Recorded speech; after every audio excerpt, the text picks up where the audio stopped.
On est dans des lieux paradisiaques. On est à L'Anse-au-Griffon aujourd'hui et le centre culturel emploie justement des gens. Des fois, c'est pour des saisons plus particulières. L'été, vous avez besoin, j'imagine, de plus d'employés.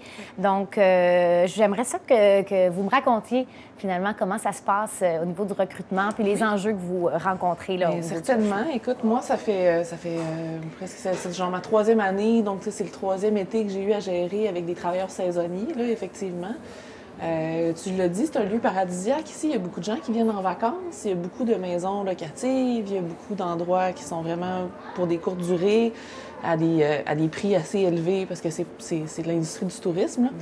Puis on comprend ça, mais ça crée un certain débalancement pour nous, surtout que, bon, on doit accueillir donc plus d'employés l'été parce qu'on a beaucoup de touristes qui affluent ici puis l'achalandage augmente. Où est-ce qu'on va trouver ces employés-là? Bien, parfois dans la communauté, si on peut le faire, je te dirais 85 à 90 de nos employés ici viennent du coin. Mais le 10-15 qui reste, là, c'est 4 à 5 employés qu'on va chercher en ville ou qui viennent de régions de l'extérieur. Puis ces gens-là, souvent, ils sont compétents. Nos chargés de communication, les dernières années, on est allé les chercher à l'extérieur. C'est toujours un enjeu pour eux quand on leur offre l'emploi. OK, parfait. Maintenant, qu'est-ce que vous pensez du logement? Qu'est-ce qu'on peut faire pour le logement? Puis, nous, c'est toujours une question qu'on pose en entrevue d'embauche aussi.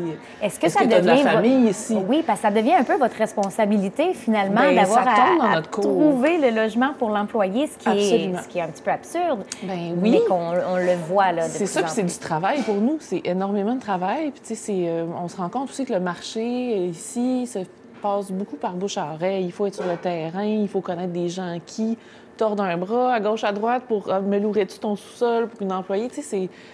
C'est délicat, là, je dirais quand même, parfois. On ne connaît pas toujours la personne non plus. On essaie de lui trouver quelque chose. Puis c'est souvent quand même très dispendieux pour un emploi étudiant d'été, là.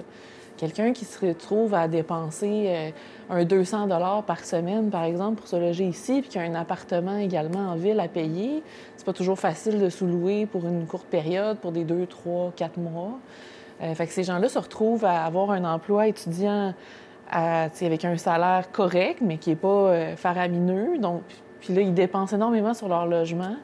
Parfois, c'est dans des conditions plus ou moins souhaitables. On a eu à agir en plein milieu d'un été, à un moment donné, parce qu'il y a des employés qui n'étaient pas bien à l'endroit qu'ils avaient trouvé, avec raison. Là, essaye de trouver un logement à longue durée fin juillet pour 2 étudiants. En pleine saison, là c'est vraiment c'est un casse-tête, puis là, on va les perdre. Est-ce que c'est déjà arrivé, des gens qui ont finalement refusé de l'emploi, qui avaient tout l'intérêt de venir s'installer? Oui, c'est déjà arrivé. Oui, effectivement. Oui, c'est déjà arrivé. La première année que j'étais là, surtout, où moi, j'avais moins de contacts sur le milieu, c'est arrivé. Il y a eu des gens qui se sont logés jusqu'à Gaspé et Douglastown parce qu'ils n'ont trouvé rien ici autour. C'est quand même un 30-40 minutes là, de voyagement par jour. C'est pas la fin du monde, mais ça aussi, c'est à considérer pour quelqu'un qui vient travailler ici. Il y a un budget déplacement à ajouter à tout ça, au budget logement. Puis là, bien, ça devient plus ou moins avantageux pour eux. Ça. Exact. Plus ou moins avantageux pour eux de venir travailler. Donc là, ils nous négocient des salaires qui sont plus élevés. Donc, en plus de devoir faire le travail, de leur trouver un logement, de s'assurer qu'ils sont bien à cet endroit-là tout au long de leur séjour ici, bien, on doit compenser à quelque part sur la charge salariale qu'on leur offre. C'est une très grosse pression, finalement, pour les employeurs de la région. Énormément, oui, c'est ça. Puis c'est vraiment, c'est ça, c'est un beau casse-tête. C'est un beau casse-tête à chaque année. Puis on est déjà, hier, pas plus tard qu'hier, je faisais des appels pour essayer de voir est-ce que toi, tu aurais une place cet été. Je sais même pas qui je vais engager encore, mais je commence à tenter le terrain puis à essayer de trouver des endroits, puis qu'il y ait des gens qui me disent oui pour qu'on puisse avoir déjà, quand on va passer des entrevues d'embauche, qu'on puisse offrir ça avec l'emploi, parce qu'on sait aussi que la balance, employé-employeur, maintenant, les employés ont beaucoup de poids dans la balance. On est un peu en campagne de séduction quand on passe quelqu'un en entrevue d'embauche. Il faut qu'on ait des conditions à lui offrir. Puis le logement en Gaspésie, ça fait partie de ces conditions. Oui. Fait qu'un message, dans le fond, c'est qu'on a des beaux emplois à offrir justement dans des milieux vraiment stimulants. Donc Ouais.